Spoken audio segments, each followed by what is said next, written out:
নজর রাখবো পরের খবরে। প্রসূতি মৃত্যুর প্রতিবাদে জেলা শাসকের অফিস ঘেরাও, কর্মসূচি বামেদের। মেদিনীপুরে বামেদের বিক্ষোভ, কর্মসূচিতে নেতৃত্বে মীনাক্ষী মুখোপাধ্যায়। পুলিশের সঙ্গে তুমুল ধস্তাধস্তি বাম কর্মী সমর্থকদের, দেখছেন সেই ছবি।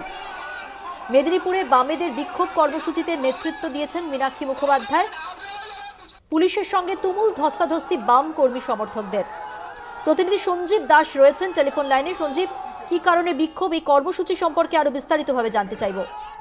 মধুবন্তী, একদমই তাই। কারণ গত 8 তারিখ যে মেদিনীপুর মেডিকেল কলেজে প্রসূতি মৃত্যু হয়েছিল এবং তার সাথে যে একটা শিশু মারা গিয়েছিল, সেই নিয়ে ওই পশ্চিমবঙ্গের রাজ্য রাজনীতি একদম উত্তাল ছিল।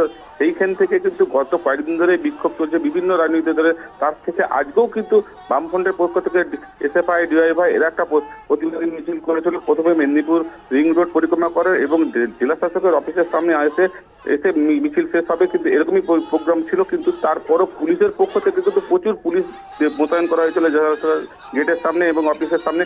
এবং সেখানে যখন মিছিলটা আসে এবং জেলা শাসকের অফিসে ঢোকার চেষ্টা করে, সেই সময় কিন্তু পুলিশের সাথে বাম কর্মী সমর্থকদের তাতে নেতৃত্ব ছিলেন মীনাক্ষী মুখার্জি। তার নেতৃত্বে কিন্তু প্রচুর কর্মী সমর্থকরা এসে বিক্ষোভ দেখায় এবং মূল গেটে ঢোকার চেষ্টা করে। সেই সময় পুলিশের সাথে কিন্তু বাম সমর্থকদের ধস্তাধস্তি হয়। এখনো পর্যন্ত বেশ কয়েকজনকে আটক করেছে মধুমন্তী।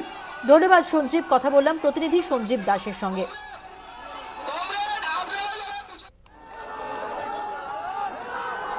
প্রসূতি মৃত্যুর প্রতিবাদে জেলা শাসকের অফিস ঘেরাও, মেদিনীপুরে বামেদের বিক্ষোভ কর্মসূচিতে নেতৃত্বে মীনাক্ষী মুখোপাধ্যায়। পুলিশের সঙ্গে বাম কর্মী সমর্থকদের ধস্তাধস্তি।